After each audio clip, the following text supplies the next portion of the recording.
డబ్బులు రావట్లేదు, అది జగన్ నాసిరకం మద్యమైన డబ్బులు ఎక్కువ వచ్చినాయి, ఇప్పుడు అద్భుతమైన క్వాలిటీ మద్యమైన హెల్త్ డ్రింక్ అయినా సరే డబ్బులు తక్కువ వస్తున్నాయి, ఏందిరా సీన్ అని చెప్పి అడిగితే చెప్తున్నది ఏంటంటే, మామూలుగా మనకి ఎక్సైజ్ శాఖకి మందు వస్తుంది, వాళ్ళు స్టాంప్ వేసి ఆ తర్వాత ఇక్కడ అమ్ముతారు.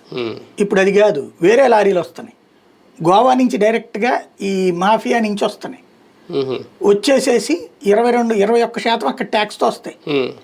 100 రూపాయలు ఇక్కడ 120 రూపాయలకి అమ్మాలి, అక్కడి నుంచి 100 రూపాయలకి తెస్తారు, ఇక్కడ 120 రూపాయలకి షాపోడు అమ్మి పెట్టాలి, ఈ 120 రూపాయలు ఆడికే ఇచ్చేయాలి, షాపోడు తినడానికిలా.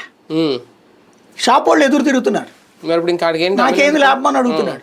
అడిగితే నువ్వు బెల్ట్ షాప్ పెట్టించావుగా అన్నారు. పైగా దాని మీద ఏంటి వీళ్ళకేం లాభం చేకూరుస్తున్నారు వీళ్ళు, దాని మీద నుండే ఎంఆర్పి ప్రైస్ ఉంటుంది కదా, దాని మీద 10 రూపాయలకి ఎక్కువ కమ్ముకో, అద్దిను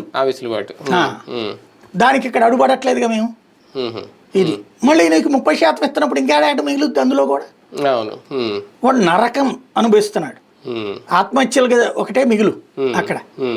అదొక పక్కన అట్లాంటి వాళ్ళని ఇప్పుడు మళ్ళీ ఆనిపట్టుకుని ఇదట రేషన్ షాపులోళ్ళు రేషన్ డీలర్లని మార్గదర్శులుగా తయారు చేయమని మరి కొంతమందికి అంట పౌర సరఫరాల శాఖ. రే పోలీస్ శాఖ అప్పు చెప్తే క్రిమినల్స్ అందరికి అప్పు చెప్తారేమో ఇలా దత్తత తీసుకోమని. అదే కదా, అప్పుడు శుభ్రంగా వాళ్ళ దగ్గర రౌడీ షీటర్